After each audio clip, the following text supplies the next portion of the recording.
Looking to find out what's happening on the NDSU campus? Watch Bison Information Network News every Friday, Saturday, and Sunday on Cable 1 Channel 70. This student-run weekly newscast covers relevant news and current events, entertainment, Bison sports, and more. Watch BIN News Fridays at 9 p.m., Saturdays at 9 a.m. and 9 p.m., and Sundays at 9 a.m. on Cable 1 Channel 70. Bison Information Network News is brought to you in partnership with Cable 1.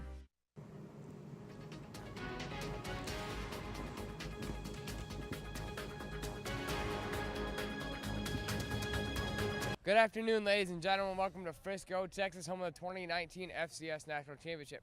While the game was just played and just finished a little over an hour ago, we'll get to that a little bit later. But now we're going to focus on the NFL playoffs, considering there are two in the state of Texas, one being 45 minutes down the road, being played later tonight, and we'll get to that game after the commercial break. But now we're going to turn our attention to the AFC with Houston and Indianapolis. And Joe, although that game is going on right now, we have no idea what is going on because we've been here all day. We've been at the stadium all day. Yeah. But what's your prediction of the game? I think like most of the wild card games for the NFL this year, it's a coin flip. They're so close. Either team it can come down to the wire. Either team can win. When you look at the Colts and Texans offensively, they're pretty even matched. They got two great quarterbacks. Colts with Andrew Luck, a veteran, in my opinion, going to be the comeback player of the year, and then a young up-and-coming quarterback, Deshaun Watson, who has bounced back after missing most of last season with an ACL injury. And then they got some great receivers for the Texans. DeAndre Hopkins didn't have a single drop all season. You got Demaryius Thomas, although he's getting up there in age, he's still a pretty solid wide receiver. And then with the Colts, you still have their top wide receiver, one of the more underrated receivers in the league, in my opinion, in T.Y. Hilton.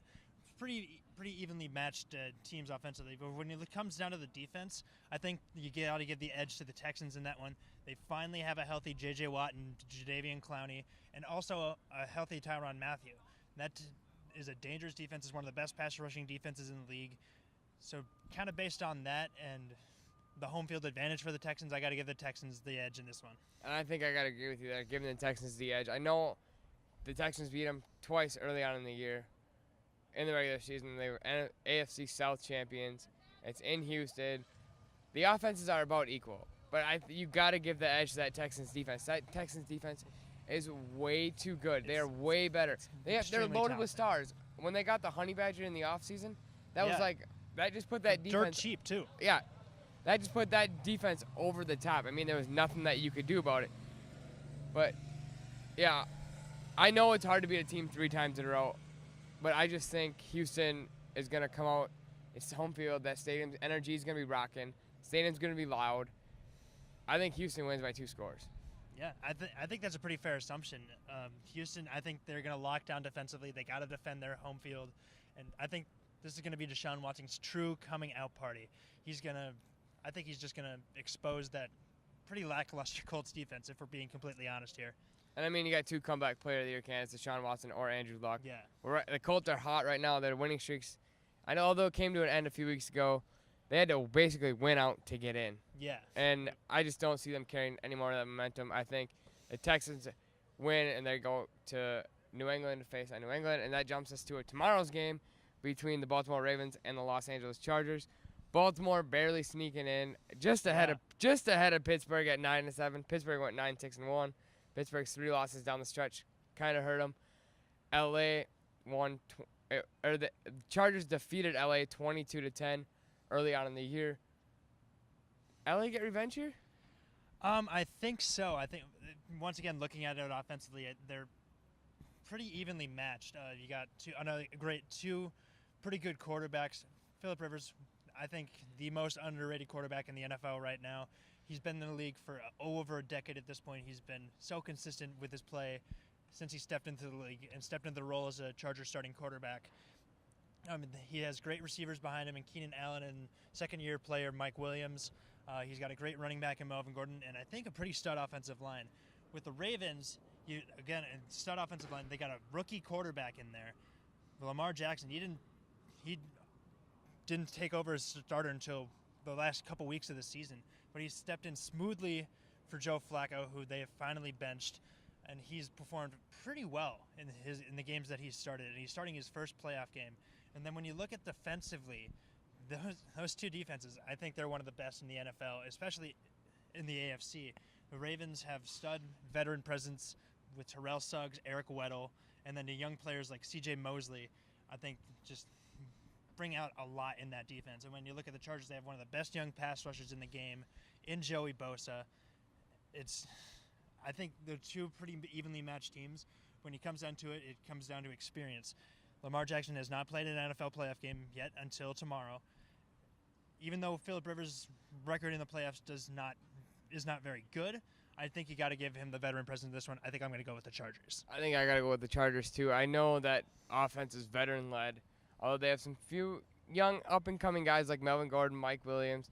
Keenan Allen's been in the league for a while now where he's not really considered a young up-and-coming anymore. Mm-hmm.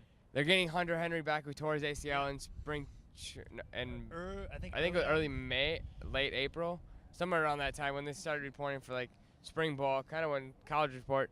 But it doesn't matter. That offense is too veteran-led to let them down. That defense, they have young stars. Joey Bosa, Kyle Emanuel. I think I'm going to have to go with the Chargers. Kyle Emanuel, NDSU alum. NDSU, we saw behind us just take the national championship. You got to stick with NDSU. He's got to be pumped, and he's got to be ready to roll in that game. And I think they're going to want revenge, and they're going to go across the pond. Or not go across the pond. Go coast to coast, and they're going to take down the Chargers. Yeah, I completely agree with that. I think the Chargers are just too veteran-led, like you said, to be fooled, even though the Ravens are at home. So in the divisional round, we have the Chargers and the Chiefs and the Patriots and the Texans. We'll talk about the Chargers, Chiefs a little bit after we talk about the Texans, Patriots. And, Joe, the Texans, does their luck run out here? Because New England's kind of unbeatable at home. Pretty, especially when it comes to the playoffs.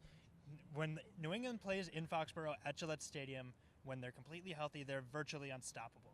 I think based on that alone, even though the Patriots kind of had an iffy season this year, they only went 11-5, barely snuck the 2 seed out from the Texans.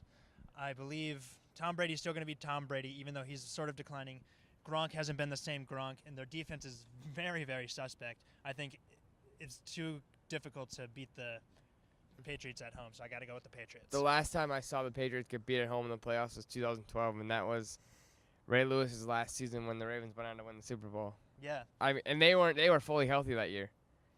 Not Ed Reed. Ray Lewis just had a heck of a game basically Tom Brady got hit a few times and probably shouldn't have been in that game, but it's whatever. And now we'll go on to the Chargers Chiefs. Chargers just beat the Chiefs. They scored 22 unanswered points. Does Kansas City get revenge here at home? I think they get revenge. That was the Chargers' first time beating the Chiefs in over 9 seasons. I think Patrick Mahomes is a stud quarterback. Should be MVP this season. 5,000 yards, 50 touchdowns. He's throwing to Tyreek Hill. He's throwing to Travis Kelce. He still has a pretty good run game, even though they lost Kareem Hunt due to some off-field issues. I think you got to go with the Chiefs just because they're riding a ton of momentum, being the 1 seed, having probably the MVP as their quarterback. And I got to agree with you. I think the Chiefs in this game, I think they just roll. Although they've had their slumps in the playoffs the past few years, but that was Alex Smith at quarterback, not Patrick Mahomes. Patrick Mahomes can run and gun. He's got an arm like Brett Favre, and he's got legs like Michael Vick. He's basically a cheat code. That's a pretty good combo. He's basically a cheat code in Madden now, and he's only a rookie. Yeah. Well, he's not a rookie. He's not technically a rookie. He's not a rookie, but it's his first year as a starter. It's he his started first full one game last year as a rookie, but it's his first full year as a starter. So it doesn't. I still consider him a rookie because he didn't play last year. He rode the bench. It's like Ben Simmons in the NBA. He rode the bench his first year, didn't play, and then he won Rookie of the Year last year. I mean, but we digress. Yeah, well, forget about that. Now, Chiefs. Patriots. Both Chiefs advancing to the AFC Championship game. Play the Patriots at Arrowhead. Yeah. Who's going to win that game? I mean, are the Chiefs going to get revenge? The Patriots beat them 43-40 early on in the year. I think when it comes down to it, Tom Brady's road playoff record is not as good as his home playoff record. Like just a couple years ago, he lost to a fossil in Peyton Manning and the Broncos. Granted, that's an interesting comparison there. Steven Gostkowski missed the extra point, but that's kind of a whole nother issue. They still lost. I think even still with Patrick Mahomes and the weapons that they have on offense, even though the Chiefs don't have a very good defense, I think that offense just carries them to the Super Bowl. I think I got to agree with you there. I think the Chiefs do get revenge on the Patriots. They finally knock out the Patriots. And Tom Brady's record on the road in the playoffs is not good. His statistics, not very good. No. I saw a thread. Somebody posted a stat on Twitter, and it was kind of a little weird, little Tom Brady thread. And it was like all his home games, his road games in the playoffs. His road game, and I think he's only played 7 in his career. And Aaron Rodgers has played 10 because that's who the guy compared him to. Tom Brady has worse statistics on the road than Aaron Rodgers does on the road. And I know there's a little bit less of a sample size from Brady because he's always at home. He's almost always at home.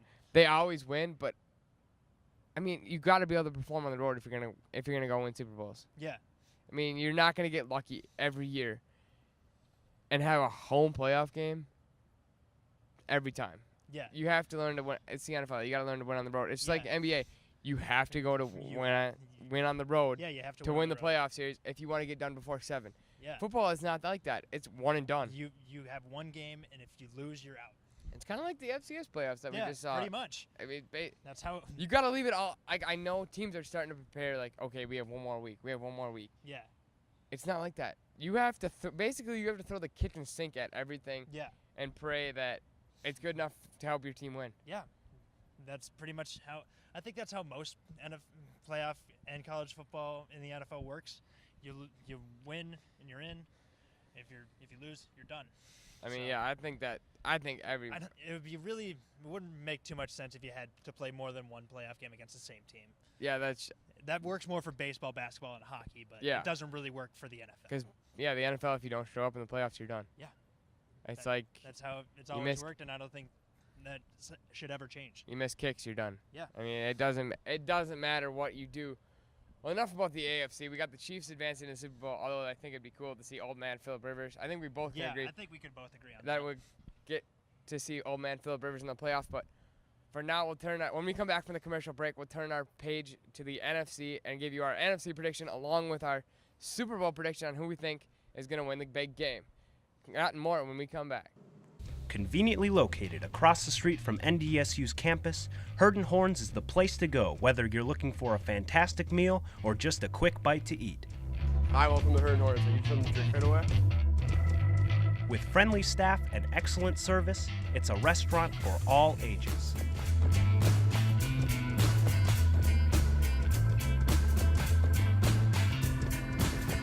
Herd and Horns, your home for great food and Bison sports.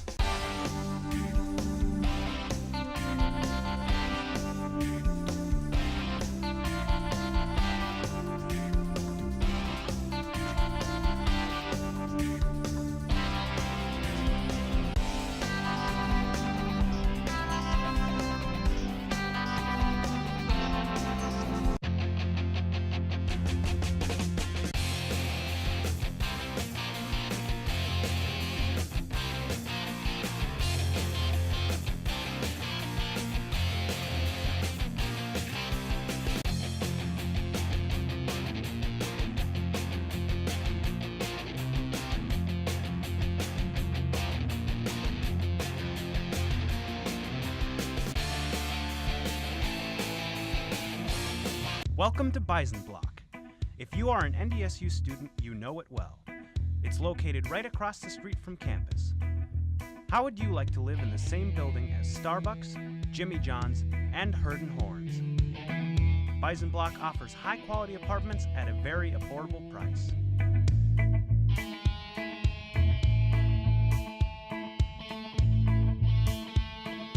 For more information, go to our website at bisonblockfargo.com to apply today. Welcome back to Frisco, Texas, home of the FCS National Championship game.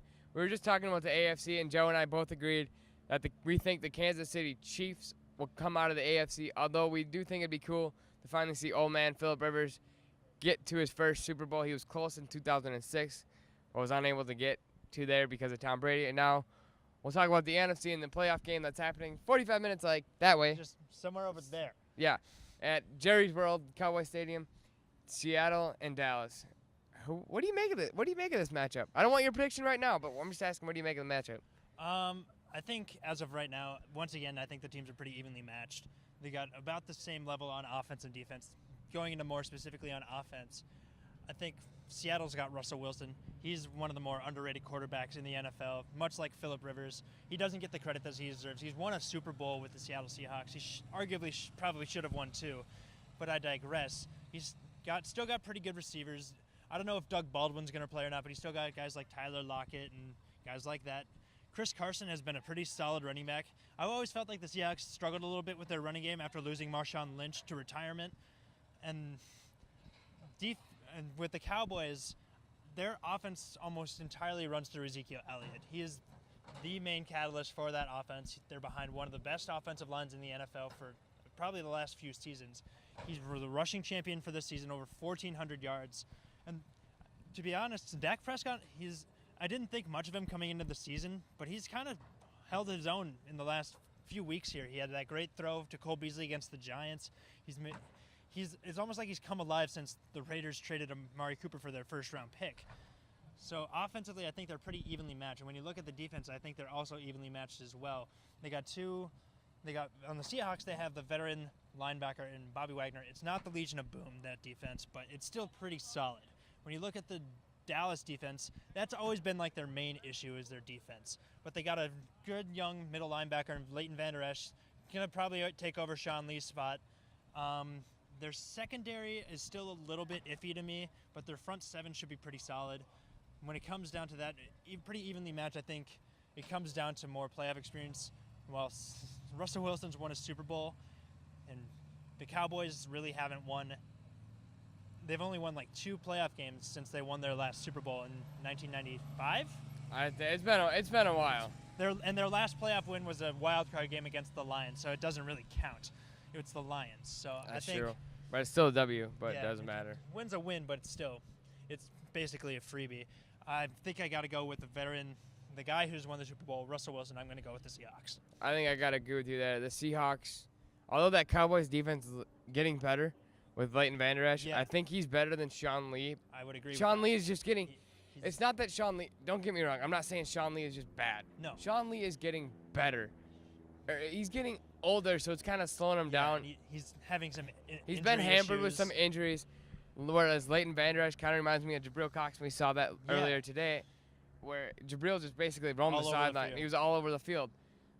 But it just comes down to playoff experience. Well, last time that Dak and Zeke were in the playoffs, although it took a miracle throw to beat them, they did lose. They did lose to the Packers, and you can argue that their head coach almost kind of made them lose because he called a timeout and tried to ice the kicker and he missed it. Yeah. And then Crosby kicked it and made it, and then I mean, who knows? It's tough to say because Jason Garrett, God bless him, he's not that great of a coach. He's not. He should have been. He got lucky. Let's just say this. He got lucky. Yeah. He got lucky that he's in the playoffs. He got lucky that they beat the Saints. I understand the Saints are good. We'll get to that. Who we think they're going to play in the next matchup after we preview the 3-6 matchup, which is the Eagles-Bears. But I definitely got to agree with you there. I think the Seahawks win, and I think they're on to the divisional round. We'll figure out who they're going to play next, but I have an idea who they're going to play. So now let's turn our heads let's go to the up north matchup where it's kind of frigid and cold. Yes. And although it was 32 degrees there today, so I mean, kind of a heat wave. Yeah, very much so. But not as nice as like 65 and a nice little breeze here. It was beautiful out today. But not Zeke. Carson Wentz goes down. Nick Foles steps in. The Eagles team is all of a sudden better? I don't understand that one bit. You kind of got to scratch your head a little bit. Where the heck did Nick Foles come from? He had that one good season in 2013, I believe it was, where he made the Pro Bowl, led the Eagles to the playoffs, and then he just fell off a cliff. He bounced around to the Rams, he bounced around and then to the Chiefs, and then was pretty much out of a job for a couple seasons, almost considered retiring from football. But then he came in after signed with the Eagles as a backup to Carson, and then when Carson went down with that ACL tear in Week 15 against the Rams, he stepped up, was a little bit shaky in his first couple games, even in the divisional round against the Falcons, but he got them to the NFC Championship game, and that's when he turned it up to 11. As much as it pains me to say, he beat down the Vikings, and then He did. That game wasn't. That game actually was. I thought it was gonna be close. I was actually. I'm an Eagles fan for. I'm an Eagles fan for Carson Wentz. I root for Carson Wentz. All the NDSU alumni out there, I'll root for them. I'll cheer for them. I thought that game was gonna be closer than what it was. I was actually kind of nervous going into that game. I thought the Vikings were gonna be able to win, but whatever. That's last year. Let's focus on now. Yeah. Now the Eagles, one of the hottest teams coming to the playoffs, taking on the Chicago Bears in Chicago. Chicago is 7-1 at home. Yeah. But nobody really has playoff experience. Khalil Mack is about the only guy. Yeah. Trey Burton, he's got Super Bowl experience. Yeah. And I guess you could say Prince Amukamara when he was on the Giants. Yeah. But other than that, it's still a largely unexperienced team. But I mean, you got to come down to it. Looking at both teams offensively, I think you got to give it to the Bears on that one. They have a two-headed monster at running back with Jordan Howard and Tariq Cohen.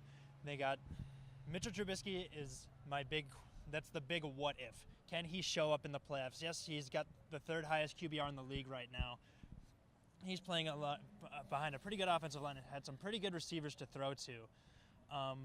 And then Eagles, I like their offense. I don't know why Nick Foles just turns it on when it comes late in the season, but I think even with those injuries, they still got a pretty decent running attack. They still got good receivers: Nelson Aguilar, Alshon Jeffrey, Zach Ertz, and Dallas Goedert.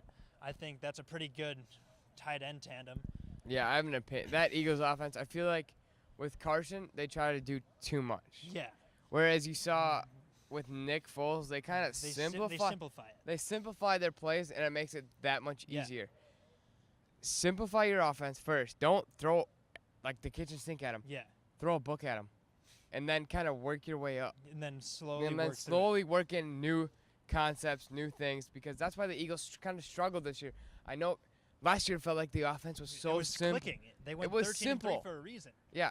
Well, Nick Foles also kind of had something to do with that. They should have been 14-2, but the week 17 game didn't really matter.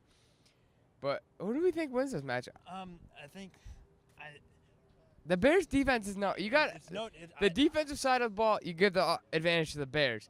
The offensive side of the ball, you give the advantage to the Eagles. Yes, but they're not on the field at the same time. No, I think when you look at the defenses, Philadelphia's defense has been beat up the whole year. They're down several different cornerbacks and defensive backs. They've lost some of their better linebackers and front seven guys. So you got to give the Bears defense the edge in that one. I think it's going to come down to whether or not the Eagles offensive line can control Khalil Mack and control Akeem Hicks, that entire front seven of the Bears defense. I would argue that the Bears defense right now, since adding Khalil Mack, is the best defense in the NFL. And it's going to be tough to stop them, especially at home. I think even though Nick Foles has the playoff experience, won a Super Bowl MVP last year, I think I just can't put the Bears past the Eagles in this one. So you think the Bears are going to beat the Eagles? I think the Bears are going to beat the Eagles. Trubisky's got to show up, but I think the Bears can do it. I have to agree with you that the Bears are going to beat the Eagles. But I also am going to say that the last time I picked the Eagles to lose, they went on and embarrassed the Rams at LA. So that's just my prediction. Yeah. I'm saying the Bears are going to win. I just think their defense is too good. Yeah. But who knows? The Eagles could get on a hot streak and continue to ride their hot streak and keep going. So you never know what can happen until the games are played. We have the Bears going to the Rams, Seattle going to New Orleans. Talk about Seattle, New Orleans first. Who wins that? Because that's just a little closer. And who wins that one? I think that's going to be the battle of the quarterbacks. You got two great quarterbacks. Drew Brees, Hall of Famer, another contender for MVP this season. He's had a great season. He's got some great talent behind him. He's got another two-headed monster at running back with Mark Ingram, Heisman winner, and Alvin Kamara, one of the better surprises coming into last season, just showed up and out of nowhere and became a superstar. And then you got all-pro wide receiver Michael Thomas and behind one of the best offensive lines in the game. And then when you looking at the Seahawks offense, that offense runs through Russell Wilson, runs through Chris Carson in that running game. I think you got to give the edge to the Saints on offense in that one. I feel like defensively, you got to give the edge to the Seahawks a little bit because while the Saints defense is good, it kind of fell off after last season. Last season, they were one of the best in the league. Marshawn Lattimore won Defensive Rookie of the Year, and then he kind of disappeared after that divisional round against the Vikings. It's been a weird season for their defense. Although they've picked it up recently, it's still a big question mark. But it comes down to the fact that the Saints are virtually unstoppable at home in the playoffs. So I think you got to go with the Saints in this one. I think I got to agree with you there. The Saints just too much for the Seahawks. Seattle had a great run this year. Yeah. Their run ends in New Orleans. New Orleans home field advantage throughout the playoffs. They get throughout the NFC. They get home field. Now New Orleans moves on to the NFC Championship game. LA, Chicago. Chicago beat LA 15-6. I think it was the weekend of just before Thanksgiving that happened in Chicago though. So it was cold. Yeah. But now they go to warmth where LA tends to put on their speed a little bit. Yeah. I think the Rams offense, it's weird because they got one of the best running backs in the game in Todd Gurley. They sat him out the last couple weeks because he had a lower leg injury, but he's going to have this extra week to rest. He's going to be ready to go. I think the biggest question mark for the Rams offense is what is Jared Goff going to do? I think he's a talented quarterback. I think he's got a bright future ahead of him. And he's got some great receivers to throw to. He's got Brandon Cooks, one of the fastest, better receivers in the league. He's got Cooper Kupp, Eastern Washington alum, and Robert Woods is another good receiver. It's whether or not he can make those throws against that tough Bears defense, and whether or not the Bears defense can stop Todd Gurley. They have one of the better run defenses in the game. It's just kind of tough to say at this point, but I don't know. When it comes, I think looking defensively, the Bears obviously have a better defense than the Rams, but the Rams got some studs on that defense. Aaron Donald, I think between him and Khalil Mack, I think you got to give Aaron Donald Defensive Player of the Year. Has more sacks, more quarterback hits, and more tackles than anybody in the league. And Ndamukong Suh, as big of a dirty player as he is, he's still one of the better players in the NFL. He got some great defensive backs and Aqib Talib, still producing in his 30s, and all-pro cornerback last year, Marcus Peters. It's just a pretty solid defense overall, even though their stats don't really show it. I think it's a pretty even matchup, but I think Jared Goff has more playoff experience than Trubisky. The Bears didn't make the playoffs last year. The Rams did. Even though the Rams lost, I think Jared Goff shows out in front of his home crowd, and I think the Rams take that one. I think I got to agree with you. The Rams get revenge. I think they're going to hang the most points on the Bears defense that's ever been put on them this year because that offense is looking for revenge. Yeah. They're rested. They got a Thunder and Lightning combo and C.J. Anderson and Todd Gurley. That's a good point. Kind of like a running back combo we just saw here with Lance Dunn and Ty Brooks. And you could throw Easton Stick in that mix too. Yeah. But Rams go on. We got to quickly get to the NFC Championship game so we can give our Super Bowl picks. Rams, Saints, who wins? Saints. I think this it goes back to let's take it back to their 2009 season. First seed in the NFC, 13-3. Their only losses were the Buccaneers, Panthers, and The Cowboys. Going to this year, first seed in the NFC, 13-3 record. Lost 3 losses, same 3 teams. They went on to win the Super Bowl in 2009. I know the saying goes, the lightning doesn't strike twice, but you never know. So I think I got to go with the Saints because they got the home field advantage. I think I got to agree with you there. The Saints win. Now, battle of 2 MVPs in the Super Bowl. Yeah. Patrick Mahomes, Drew Brees. Who wins and why? We got to kind of wrap this up pretty quick. Pretty quick. I think it's going to come down to battle of the quarterbacks. 2 top MVP candidates in the NFL. I think based on experience, you've got to give it to Drew Brees and the Saints. He's won the Super Bowl against Peyton Manning and the Colts, which is pretty hard to do. It was like a young Peyton Manning, an MVP Peyton Manning. You got to go with the Saints on that one. I think I got to agree with you there. Saints take the advantage, but whoever wins MVP, they're going to lose the Super Bowl. It doesn't matter what happens. It's History the NFL. Has shown. History has shown. Always happened. It happened last year. Tom Brady won MVP. Happened to the Panthers a couple happened years to ago. the Panthers. That's what it always happens down to. We'd like to thank you for watching this edition of X's and O's from Frisco, Texas. When we come back in a little bit in another show, we'll be talking about we'll do a post game for the. Okay, we're gonna just. We'll just redo the ending. Yeah, we'll redo the ending there. Cause I can put some B-roll stuff over it, or it can be like a jump cut, or whatever. Yeah. All right. Well, just try it again. Okay. We'd like to thank you for watching this edition of X's and O's, and when we come back, Okay, whatever.